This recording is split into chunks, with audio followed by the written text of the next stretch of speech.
मेरे परिवार में हम 5 लोग थे। हम दोनों पति पत्नी और छोटे छोटे 3 बच्चे। हम बहुत गरीब थे। न रहने के लिए घर था, न खाने के लिए पैसे। मेरा पति रोज जैसे तैसे रोजी मजदूरी कर हम लोगों का पालन पोषण करते थे। फिर अचानक एक दिन बीमार पड़ गए। इलाज कराने के लिए भी पैसे नहीं थे। कुछ दिनों तक लगातार ऐसे ही चलता रहा। इलाज नहीं होने के कारण एक दिन ऐसा हुआ कि हमें छोड़कर इस दुनिया से चल बसे। अब हमारे परिवार में सिर्फ 4 लोग थे। आसपास के पड़ोसियों ने 5 दिन तक खाना भेजा। बाद में हम चारों को भूखे रहने के दिन आ गए।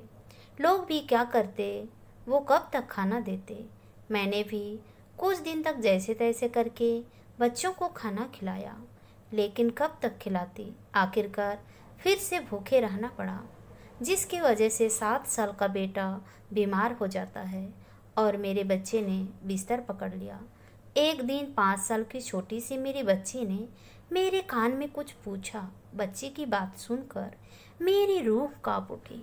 मुझे बहुत तकलीफ हुई और मैंने तड़प कर पूछा, बेटी ऐसा क्यों पूछ रही हो।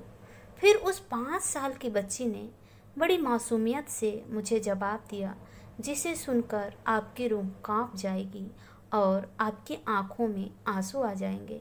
मेरी बेटी का जवाब था, माँ जब भाई मरेगा तो घर में खाना आएगा ना। बच्ची की ये बात सुनकर मेरी तो रूह कांप उठी। दरअसल बच्ची ये कहना चाह रही थी कि जब मेरे बाबूजी मर गए थे तो हमें 5 दिन तक पड़ोसियों ने खाना दिया था। जब भाई मरेगा तो हमें 5 दिन तक खाना मिलेगा, है ना माँ।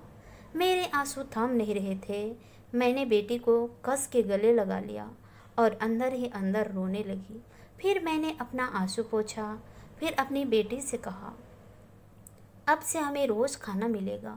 अब हम कभी भूखे नहीं रहेंगे। और मैंने अपने आप से कसम खाई कि आज के बाद इस गरीबी की जो बीमारी है उसे कभी जीवन में नहीं आने दूंगी। कहकर अपने बच्चों को लेकर निकल पड़ी और फिर मैं खूब मेहनत कर पैसे कमाने लगी और अपने बच्चों की परवरिश में अकेली ही अब मैं सभी बच्चों को पढ़ा रही हूँ। औरत चाहे तो कुछ भी कर सकती है, पर मन में जुनून होना चाहिए। आज हम सब बहुत खुश हैं। यही मेरी छोटी सी कहानी है। इस कहानी से आपको कुछ न कुछ सीख जरूर मिलेगी। ज़िंदगी से कभी हार मत मानना। आशा करती हूँ दोस्तों आप लोगों को ये कहानी पसंद आई होगी। कहानी पसंद आई तो कहानी को लाइक कीजिए, शेयर कीजिए, कमेंट कीजिए और ऐसी ही कहानी सुनने के लिए प्लीज़ हमारे चैनल को सब्सक्राइब जरूर कीजिए। तो चलिए दोस्तों, मिलते हैं नेक्स्ट किसी नई कहानी के साथ। तब तक के लिए बाय बाय। अपना ख्याल रखिए।